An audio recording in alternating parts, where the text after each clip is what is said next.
안녕하십니까. 존귀한 주 보혈을 통해서 우리가 우리 하나님께 나아갈 수 있음을 인해서 너무나 감사합니다. 어제 김다한 형제님과 최지연 자매님의 복된 결혼식에 큰 은혜를 주신 우리 하나님께 깊이 감사를 드립니다. 어제 결혼식을 올리고 저희 관악 7부 예배에 처음으로 예배에 참석하신 우리 최지연 신부님께 깊은 감사와 환영의 인사를 드립니다.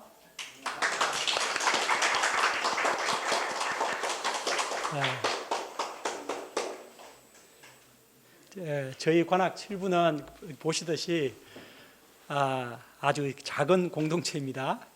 20명 정도 되는 아주 작은 공동체입니다. 그러나 하나님께서 주시는 은혜와 기쁨의 크기는 결코 작지 않습니다. 저희가 서로 알아가면서 예수님을 배우는 행복한 신앙생활을 할 수 있기를 기도합니다.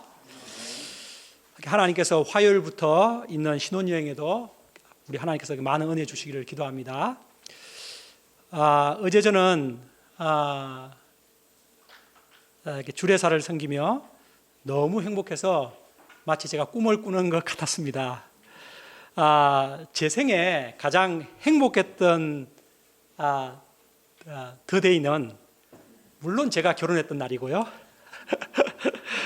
그리고 어제가 그 다음으로 행복했던 날이었습니다. 어제 그 복된 결혼식에 와주셔서 축하해 주시고 또 함께 기쁨을 나누어 주신 모든 분들께 깊이 감사를 드립니다. 다한 형제님 가정이 행복의 그 에덴 동산, 죄와 슬픔, 아무런 다툼이 없었던 그 행복의 에덴 동산 같은 홈, 스위트 홈이 될 수 있기를 기도합니다. 그래서 저희가 이 가정을 축복하는 마음으로 제가 소리엘의 에덴을 기억하시나요? 그 노래를 한번 듣고 메시지로 나가겠습니다. 진광 형제님, 그 에덴을 기억하시나요를 들어주시기 바랍니다. 혹시 이 가사까지 원하시는 분들은 스마트폰에서 에덴을 기억하시나요? 가사라고 치면은 가사까지도 볼 수가 있습니다. 일단은 음악을 한번 들어보겠습니다.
네, 감사합니다. 우리가 그 에덴을 범죄함으로 잃어버렸지만 우리 주 예수님을 통해서 다시 이 에덴보다 더 나은 에덴, 우리 하나님 나라의 안식에 들어갈 것을 믿습니다. 그럼 제가 기도하고 말씀을 섬기겠습니다.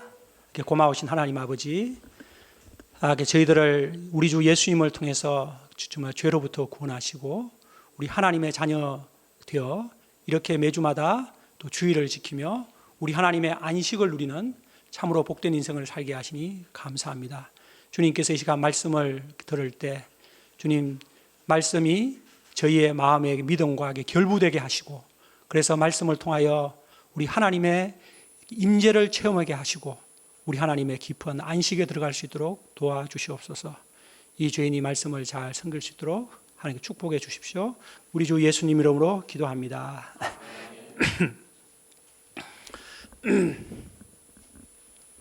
우리는 지난번 히브리서 말씀에서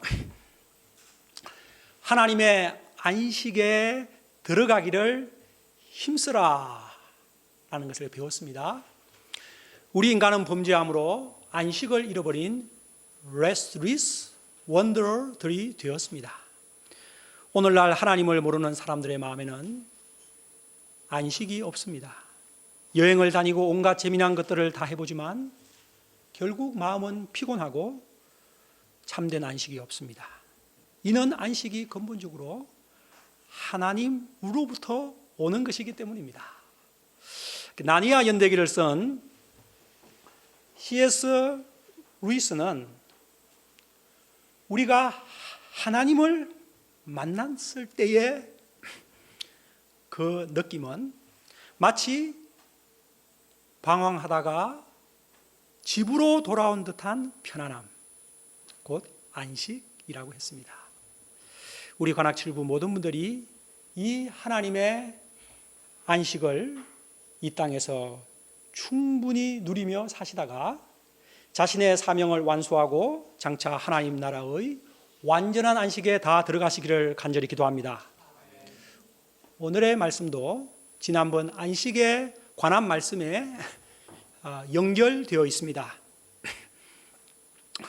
오늘 말씀이 비록 짧은 본문이지만 안식에 관한 말씀의 결론 부분에 해당한다고 할 수 있겠습니다. 그래서 아주 중요하다고 생각하는데요. 먼저 4장 앞부분의 그 안식의 내용을 저희가 다시 한번 리마인드하는 마음으로 PPT를 한번 통해서 제가 간단하게 요약해 보겠습니다. 자, 안식의 개념이 세 가지로 나와 있습니다. 제일 왼쪽에 우리 같이 읽어봅시다. 1, 시작. 창조 때의 하나님의 안식, 에덴 동산에서의 안식. 네, 그렇죠. 그러나 저희가 범죄함으로 저 참된 안식을 잃어버렸죠. 예, 그것을 예수님을 통해서 회복시켜 주셨습니다. 자, 이스라엘 백성들에게 두 번째, 오른쪽 네모 중간 시작. 가나안 땅에서의 이스라엘의 안식. 네, 예, 그것은 안식의 모형, 그림자, 일시적 안식이었던 것입니다. 거기서도 안식을 누렸지만 그것은 일시적이었고 한계적이었습니다. 자, 마지막 세 번째 시작. 예수님 안에서의 신자들의 안식, 종말론적 안식. 읽어보 시작. 안식의 실체요 영원한 안식입니다. 예, 그럼 여러분들이 어떻게 되어 있는지 이해를 하셨을 것입니다. 창조 때의 안식은 안식의 기원이며 원형이죠. 예, 그때 아담과 하와가 범죄하기 전까지는 하나님과 완전한 안식을 누렸습니다. 이러한 범죄 타락하여 레스트리스 원더들이 된 우리 인생들을 하나님께서 불쌍히 여기시고 만들어주신 안식의 제도가 무엇입니까? 밑에 같이 읽어봅시다. 시작. 안식일 계명. 이것은 안식의 모형이며 그림자며 안식을 이 땅에서 맛보는 것입니다. 지금 맛보고 계시죠? 이 주일날? 여러분들 이 주일날 이 안식을 누리지 못한다면 어떻겠습니까? 예, 제 시골에 농사 지으시는 분들, 불신자들은 오히려 주일날을 더 일을 많이 합니다. 왜냐하면 학교 다니던 애들까지 같이 노동력에 동참할 수 있기 때문에 더 부모님이 일을 많이 시켜요. 그때 저는 어머니 아버지와 가장 예쁜 옷을 입고 예배 갔을 때 참 내가 복 받은 사람이다 그런 생각을 깊이 했었는데요.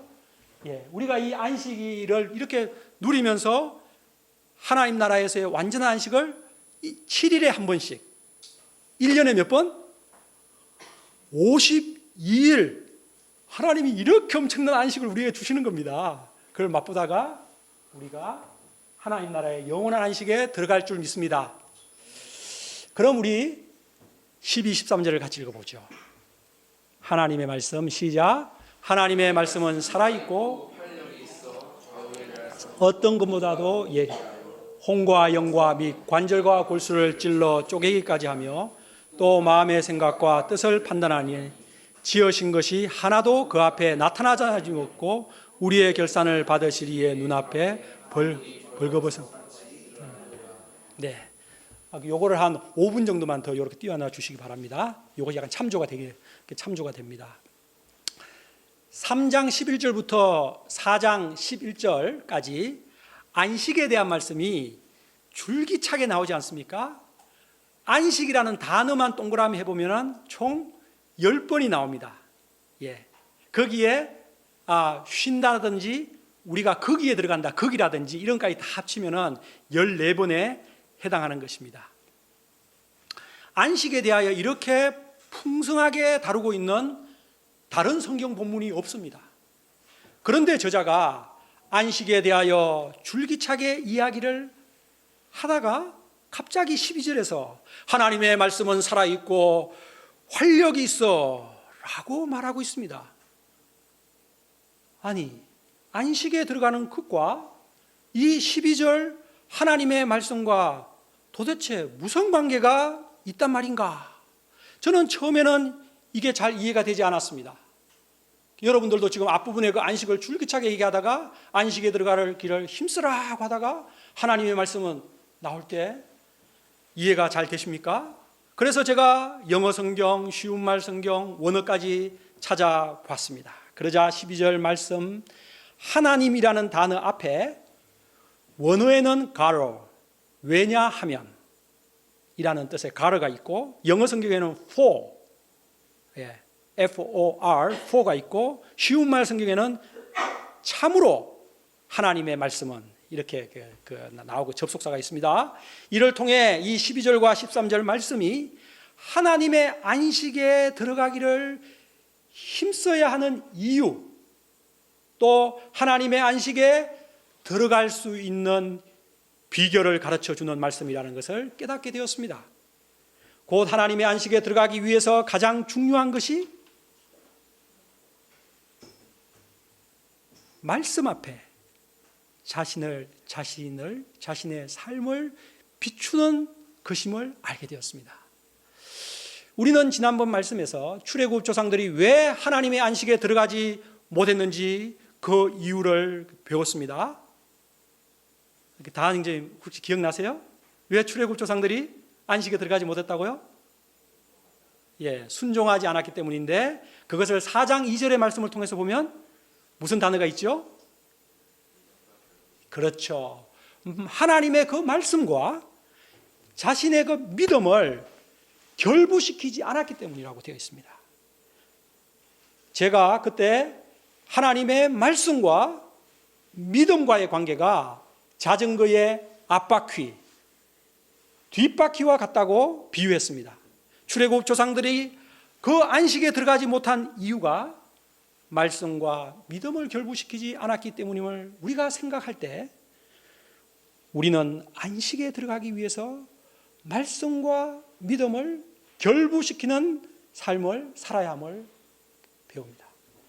곧 하나님의 말씀에 아멘으로 믿음으로 반응하고 그 말씀에 순종하는 삶을 살아야 하는 것입니다. 오늘 12, 13절 말씀은 말씀과 믿음을 결부시키는 삶을 결부시키는 것에 대하여 더 자세하게 가르쳐 준다고 볼 수가 있습니다. 한마디로 하나님의 말씀 앞에 자신을 벌거벗은 것 같이 잘 비추어 보는 삶을 살라는 것입니다. 그렇게 살면 말씀을 경외하게 될 것이고 순종하게 될 것이고 안식에 들어가게 될 것이다라는 것이죠. 살아있고 활력이 있어 좌우의 날선 어떤 금보다 예리하여 혼과 영과 관절과 골수를 다 찔러 쪼개기까지 하며 사람의 마음과 생각의 깊은 동기까지 살피시는 말씀 앞에 자신의 모든 것이 드러나는 그러한 삶, 그것이 바로 말씀과 믿음이 결부된 삶인 것입니다. 그리고 13절 말씀에서 지으신 것이 하나도 그 앞에 나타나지 않음이 없고 우리의 결산을 받으실 이의 눈앞에 벌거벗은 것 같이 드러나느니라. 이 말씀을 생각할 때 우리가 장차 하나님 앞에 갔을 때, 그래서 우리의 살아온 일생을 결산할 때 모든 것이 어떻게 된다고요? 하나님 앞에 벌거벗은 것 같이 다 드러나서 결산을 받아야 된다는 것입니다. 와, 얼마나 두렵습니까? 그러므로 우리는 모든 것이 벌거벗은 것 같이 하나님 앞에서 드러난다는 것을 알고 하나님의 말씀 앞에 두렵고 떨리는 자세로 신앙생활을 해야 한다는 것입니다. 하나님 앞에 벌거벗은 것 같이 드러났을 때 당당할 수 있는 사람은 한 명도 없을 것입니다. 이것이 진정 말씀과 믿음이 결부된 삶을 사는 것임을 저자가 말하고 있는 것입니다. 말씀 앞에 그런 자세로 살아가는 사람은 어떻게 살아갈까요? 말씀 앞에서 자신의 부끄러운 모든 것을 회개하는 삶을 살 것이며 말씀을 경외하는 삶을 살 것입니다. 그리고 말씀에 믿음으로 반응하고 순종하는 삶을 살 것입니다. 그때 그 사람의 마음에는 하나님의 말씀으로 살아있는 하나님의 그 말씀이 활력이 있게 그 사람 안에 역사하기 때문에 하나님과 깊은 교제를 나누게 될 것입니다. 이로 인해 하나님의 말씀의 임재, 곧 하나님의 임재의 체험을 하는 진정한 안식의 삶을 누리게 될 것입니다. 이 땅에서 신앙생활을 하는 동안. 그리고 그 결국은 영원한 안식에 들어갈 것이 분명합니다. 그런데 반대로 하나님의 이 예리한 말씀 앞에 반응할 줄도 모르고 그냥 졸고 또 무덤덤하고 식상하고 그런 사람은 말씀과 믿음이 결부되지 않기 때문에 그런 사람은 말씀이 그 안에서 활동력 있게 역사할 수가 없습니다. 하나님의 말씀 앞에 그런 사람은 자신을 드러내는 삶보다는 감추는 삶을 살고 어찌 안식을 맛볼 수 있겠습니까? 그렇게 계속해서 살아가면 영원한 안식에도 들어갈 수 없는 것입니다. 그러므로 하나님의 말씀에 나 자신이 어떻게 반응하는가, 그것이 참으로 중요한 것입니다.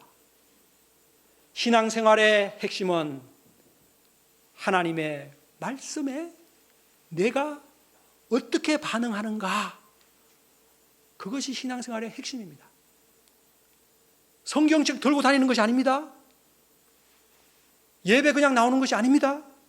말씀이 여러분에게 들려질 때, 또 말씀을 읽을 때 그 말씀에 자기가 어떻게 반응하는가, 우리가 이 땅에서 참된 안식을 맛보고 누리고 또 영원한 안식에 들어가기 위해서 하나님의 말씀 앞에 아주 예민하신 분들 다 되시기를 기도합니다. 우리 관악칠부 모든 분들이 하나님의 살아있는 말씀 앞에 그렇게 되기를 기도합니다. 그래서 말씀이 그분 속에서 활동력 있게 역사하고 안식을 충만하게 누리며 사시다가 그 영원한 안식에 들어가시기를 기도합니다. 이제 14절로 가겠습니다. 여기서는 큰 대제사장이신 예수님에 대한 말씀입니다. 이제 화면을 바꿔 주시기 바랍니다. 그 타이틀로. 이 말씀이 그럼 지금까지의 안식에 대한 말씀에 결론 부분에 해당하는 말씀입니다. 왜 그럴까요? 큰 대제사장 예수님이 왜 안식에 관계된 아주 결론에 해당하는 말씀이며, 또 다음 5장으로부터 나아가는 5장부터 10장까지 줄기차게 예수님의 대제사장 되심을 계속 이야기하는데, 거기에 서론격에 해당하는 것입니다. 자, 예수님이 큰 대제사장이심을 우리가 제대로 안다면 자신이 영원한 하나님의 그 안식에 들어가는 것을 확신할 수 있게 되기 때문입니다. 그러므로 이 말씀은 참으로 우리들에게 큰 확신을 주는 보배로운 말씀입니다. 벌써 무슨 뜻인지 다 깨달은 분들이 있으실 것입니다. 우리가 영원한 안식에 들어가기 위해서 큰 대제사장 예수님이 너무도 중요하다. 그것이 포인트입니다. 우리 14절을 같이 읽어보겠습니다. 그러므로 시작. 그러므로 우리에게 큰 대제사장이 되시니 승천하시니 곧 하나님의 아들 예수시라. 우리가 믿는 우리를 굳게 잡을지어다. 네, 저자는 우리에게 누가 계시다고 말했죠? 예, 큰 대제사장이 계시다라고 합니다. A great high priest. 여기서 큰 대제사장이란 아론 계열의 인간 제사장들과는 전혀 차원이 다른 그런 제사장을 말하는 것입니다. 예수님이 인간 대제사장들과는 어떻게 차원이 다른 분이십니까? 먼저 예수님은 성천하신 이, 곧 하나님의 아들 예수시라고 하였습니다. 여기서 예수님이 성천하셨다는 것은 예수님께서 부활하신 후 하늘에 오르사 하나님 보좌 우편에 앉으신 것을 말하는 것입니다. 예수님이 인간 대제사장들과 근본적으로 차원이 다른 이유가 여기에 있는 것입니다.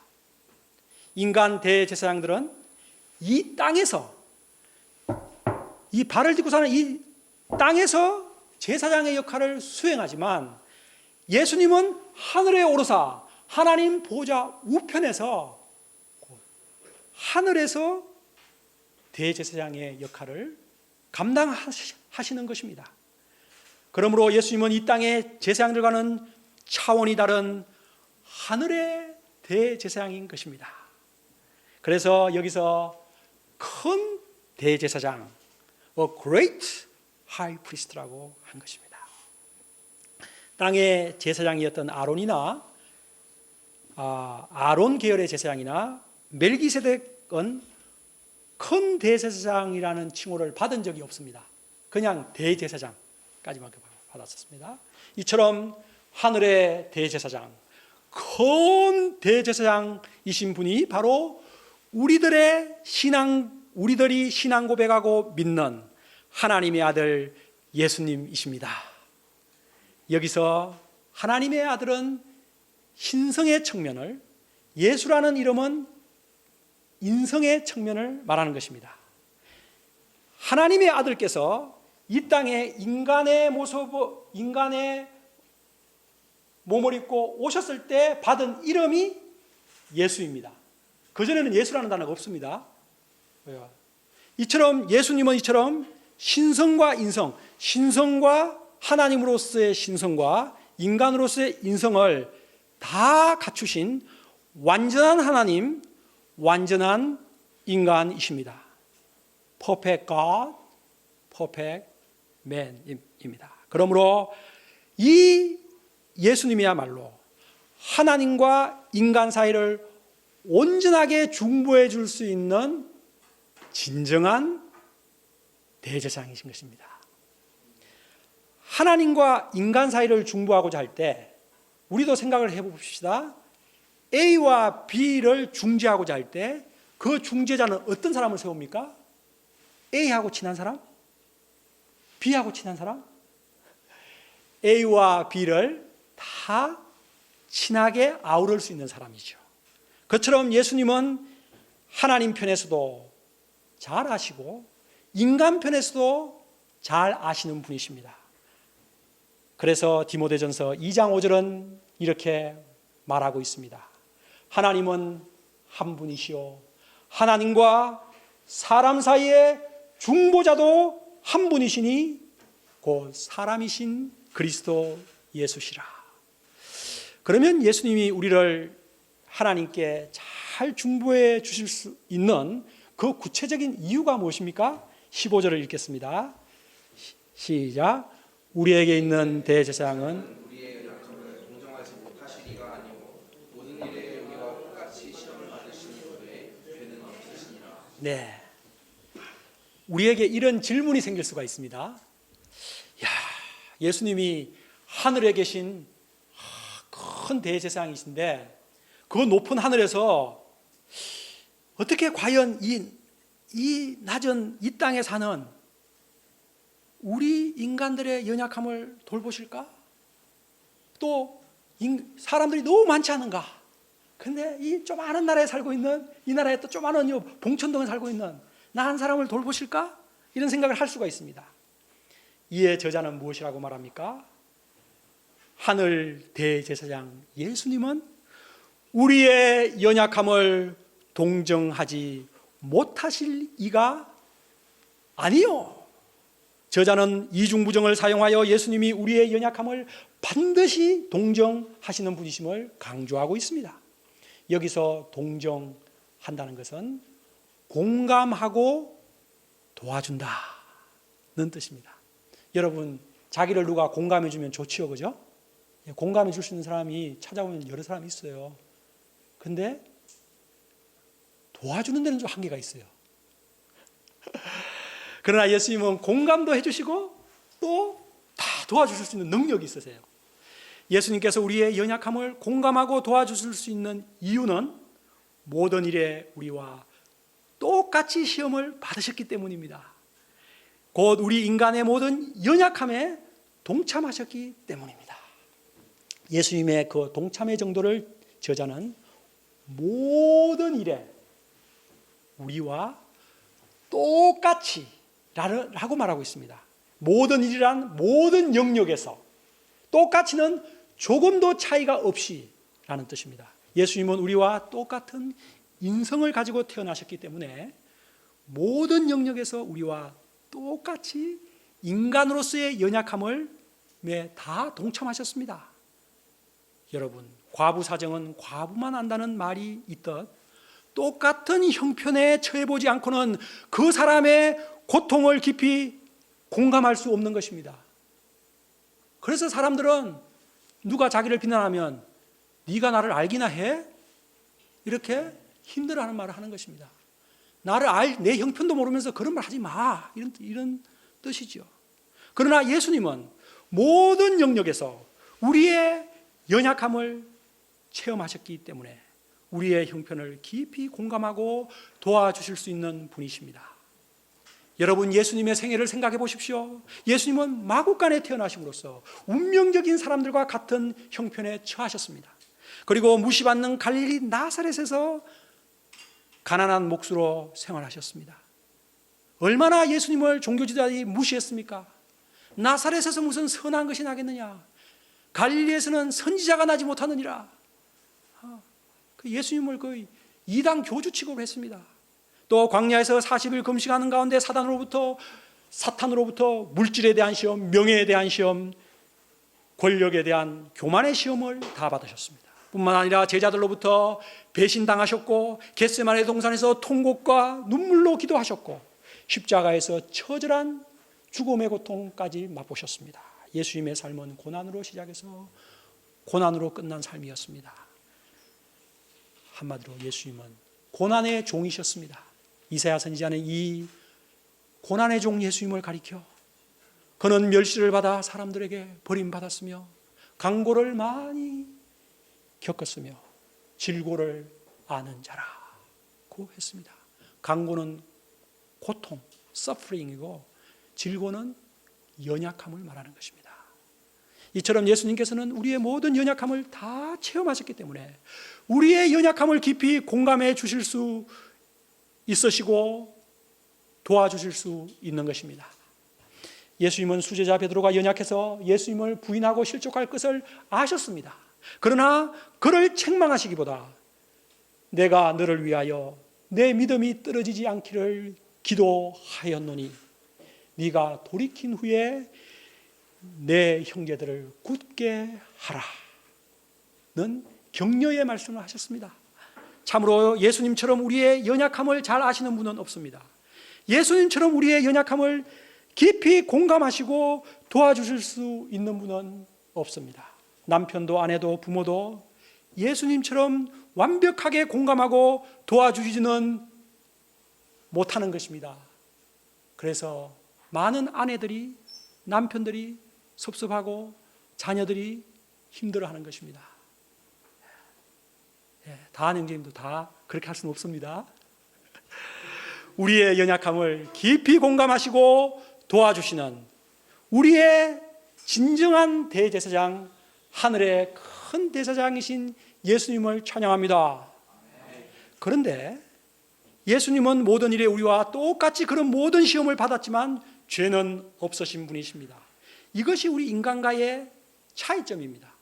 예수님께서 모든 시험에서 승리하심으로써 우리의 진정한 대제사장이 되신 것입니다.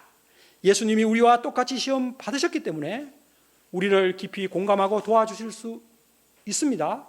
또 예수님께서 모든 시험을 이기고 죄가 없으시기 때문에 우리의 완전한 대제사장이 되실 수 있는 것입니다. 예수님은 허물이 전혀 없는 대제사장인 것입니다. 그런데 큰 대제사장, 이러한 큰 대제사장 되신 예수님이 여러분 어디에 계시다고요? 하늘에 계시다고요. 그리고 그 하늘에서 우리를 돕고 계시다고요. 하나님 보좌 우편에서. 그러므로 우리는 어떻게 해야겠습니까? 우리 16절 같이 읽어봅시다. 시작. 그러므로 우리는 긍휼하심을 때를 따라 돕는 은혜를 얻기 위하여 은혜의 보좌 앞에 담대히 나아갈 것이니라. 아멘.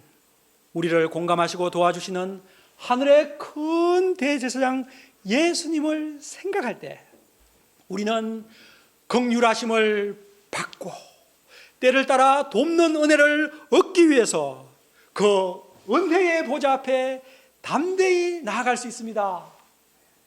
여기서 은혜의 보좌란 하늘에 있는 하나님의 보좌를 말하는 것입니다. 하나님과 예수님의 그 보좌를 동시에 말한다고도 보는데 하나님의 보좌를 말합니다. 하나님의 보좌는 거룩하고 영광스러운 보좌이기 때문에 죄 많은 우리 인간들이 감히 그 보좌에 갈 수 없습니다. 이사야 선지자는 성전에서 하나님의 보좌를 환상 중에 보고 말했습니다. 화로다, 망하게 되었도다. 그렇습니다. 우리는 감히 하나님의 보좌 앞에 담대히 갈 수 없는 죄인들입니다. 우리는 벌벌 떨면서 그 보좌에 나아가야 할 것입니다. 그러나 이제 큰 대제사장 예수님으로 인해 그 하나님의 보좌 앞에 우리는 담대히 나아갈 수 있게 되었습니다. 예수님으로 인해 하나님의 보좌는 이제 우리들에게는 은혜의 보좌가 된 것입니다. 그래서 여기 은혜의 보좌 앞에 담대히 나아갈지니라 하고 말하는 것입니다. 할렐루야. 우리가 하나님의 은혜의 보좌 앞으로 담대히 나아갈 수 있다는 이 사실이 얼마나 복된 말씀이요 큰 특권입니까? 우리 신자들의 큰 특권입니다. 여기서 담대히 나간다는 것은 두려움 없이 용감하게 자유롭게 확신을 가지고 나아간다는 것입니다. 이는 우리가 도움이 필요할 때 언제든지 어디서든지 하나님의 은혜의 보좌 앞에 나아갈 수 있음을 말합니다. 이 얼마나 큰 은혜입니까? 우리가 두려움 없이 확신을 가지고 자유롭게 하나님의 보좌 앞에 나아갈 수 있는 것은 우리의 큰 대제사장 예수님께서 우리를 위해 피 흘려 죽으시고 예수님의 의의 옷을 우리에게 입혀주셨기 때문입니다. 그리고 지금도 하나님 보좌 우편에서 우리들의 이름을 부르시며 우리를 위해서 중보해 주고 계시기 때문입니다. 그러므로 우리는 주님 앞에 담대하게 가서 그의 자비와 은혜를 구해야겠습니다. 주님 앞에 담대하게 가서 그의 도움을 힘껏 누려야겠습니다.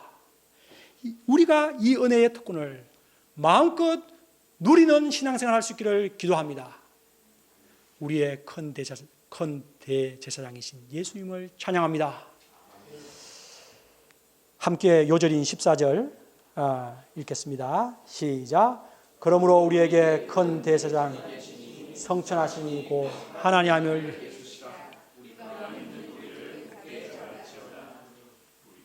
여러분은 살면서 도움이 필요할 때 어디로 가십니까? 힘들고 괴롭고 답답할 때 우리가 어디로 나아가야 되겠습니까? 우리의 큰 대제사장이신 예수님께로 나아갈 수 있기를 기도합니다. 하나님의 아들 예수님이 나의 구주시요 나를 위해 중보해 주시는 하늘의 큰 대제사장이심을 믿는 이 신앙 고백을 굳게 잡을 수 있기를 기도합니다. 결론적으로 우리에게는 하나님 우편에 계신 하늘의 큰 대제사장 예수님이 계십니다. 이 예수님은 우리의 연약함을 깊이 동정하시고 도와주시는 분이십니다. 그러므로 우리는 때를 따라 돕는 은혜를 얻기 위하여 은혜의 보좌 앞에 담대히 나아가야겠습니다. 무엇보다 제가 이 한마디를 꼭 하고 싶은데요. 무엇보다 우리에게 이 같은 하늘의 큰 대제사장 예수님이 계시기 때문에 우리가 이 예수님을 믿는 도리를 굳게 붙잡고 간다면 우리들은 반드시 하나님의 영원한 안식에 들어갈 줄을 믿습니다. 그럼 제가 기도하겠습니다. 고마우신 하나님 아버지, 오늘 예수님이 참으로 얼마나 대단하신, 정말 우리를 위하여 중보하시는 하늘의 대제사장이심을 좀 알게 되어서 너무도 감사합니다. 주님, 저희가 이 예수님을 잘 몰라서 주님 힘들고 어려울 때 사람을 찾아다니고 이것저것 세상의 것들을 찾아다니는 것이 있는데 저희가 우리의 예수님께 찾아가서 예수님으로부터 깊은 공감을 받고 또 도움을 받는 그런 신앙생활을 하게 하여 주시기를 간절히 기도합니다. 예수님 이름으로 기도합니다. 아멘.